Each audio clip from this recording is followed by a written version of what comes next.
What's going on, everybody? King of Dragons 5000 here, coming at you with another figure review. Today we'll be having a look at the Mattel WWE Defining Moments Sting.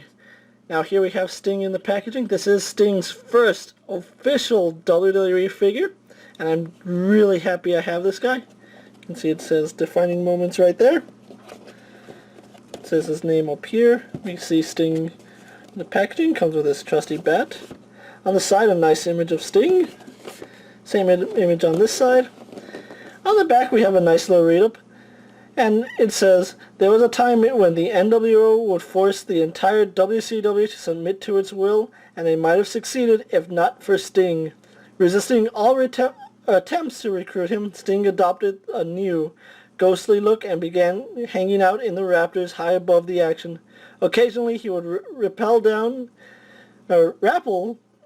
is that even a word? I want to say that's repel. But anyway, down into the ring during events, each time making it clear that the only match he wanted was against the leader of the NWO, Hulk Hogan. Sting finally got his wish at Starrcade 1997, where he won by submission after catching Hogan in the Scorpion Deathlock. The man of few words summed it up best when he said, the only thing for sure about Sting is that nothing is for sure. And you can see this is not intended for children ages 0 to 3. We have some nice Scorpion decal right here. And I don't know if you can see that, but inside the packaging we do have pictures of Sting. So I'm really excited to have this guy. What I'm going to do now is take a little break, get him opened up, and we'll go on to the rest of his review. So sit tight, everyone. And so here we have Sting posing out of the packaging. Now let's get a good 360 of this guy. I was really looking forward to this figure ever since I heard about it last year at Comic-Con. And I'm just so happy I have it in hand. Sting is one of my favorite wrestlers. And he does come with 2 accessories. First one he does come with is a bat, which is a little warped out of packaging. Now let's move the Stinger off to the side.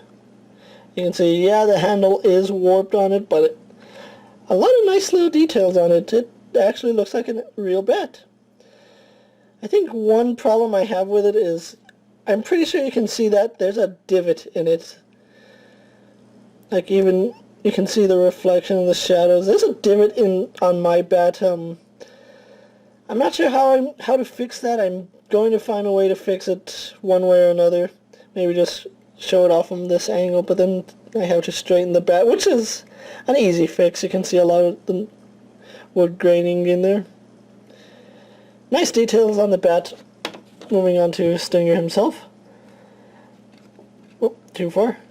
He does come with his trench coat, which luckily it is made of soft goods, so it's not that hard to take off and put back on.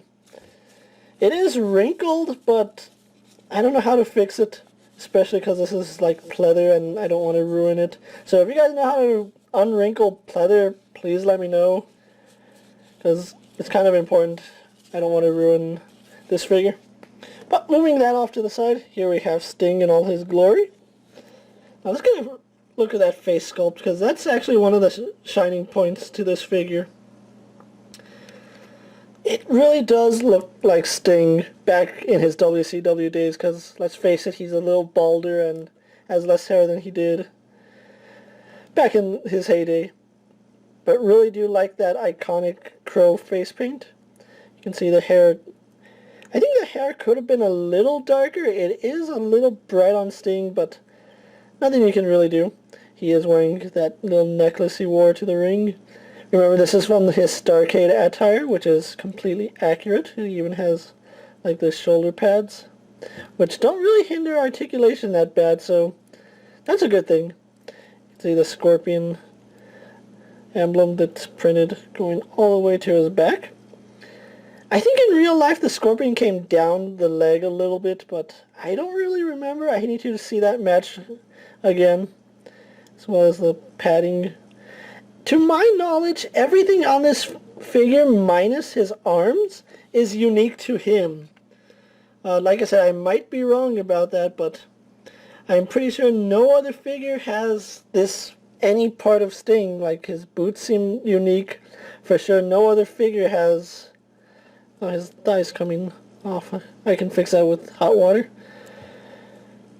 But no other figure has any of the molding Sting has, because his top seems all unique, his pelvis seems all unique. I know for a fact his legs are unique to him. The only thing that's probably not unique to him are his arms, which I think the arms are the only problem I have about this figure.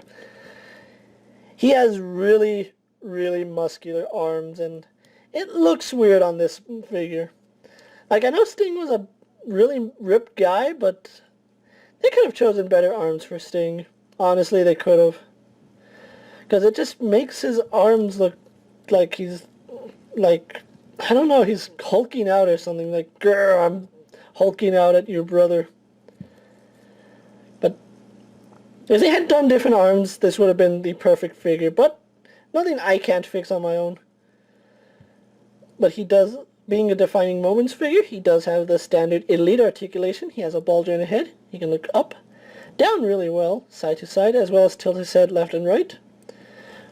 Arms on that ball joint go out. Do a full 360. Like I said, his shoulder pads do jet his arm out at an angle, but you'll be able to get all the poses you need out of him. He has a bicep swivel, single jointed in the elbow, swivel and spin, bend and spin at the wrist, excuse me. He has an ab crunch, which works fine. Waist swivel, legs go forward, back, and out. They spin at the thigh. He is double jointed in the knee, although looks weird when you bend his knee because it's flat. He has a boot swivel, ankle joint, as well as some side-to-side movement on his ankle, so standard elite articulation, what you've come to expect from Mattel. What I'm going to do now is get this guy posed up and move on to my final thoughts. That will wrap up this review, so sit tight, everyone. So here we have Sting posed for my final thoughts, and overall, I really do enjoy this figure. A note that I did forget to mention about this figure are his hands. Sting did wear mechanics gloves to the ring every time he wrestled in WCW. Due to licensing issues, they had to leave it off, but you know what? It's a detail that's easily overlooked. I mean, it's not going to make or break the figure. I mean, if you're really nitpicking at it, yeah, it's probably going to irk you, but overall, I'm happy about this figure. I did pick him up at Toys R Us for about $25, came out to about $27 with tax. That's a little high for an elite figure, but he does have a soft goods coat. I was about to say cape. And it would have been nice if they included the WCW World title with him, because he did win it in this attire after all.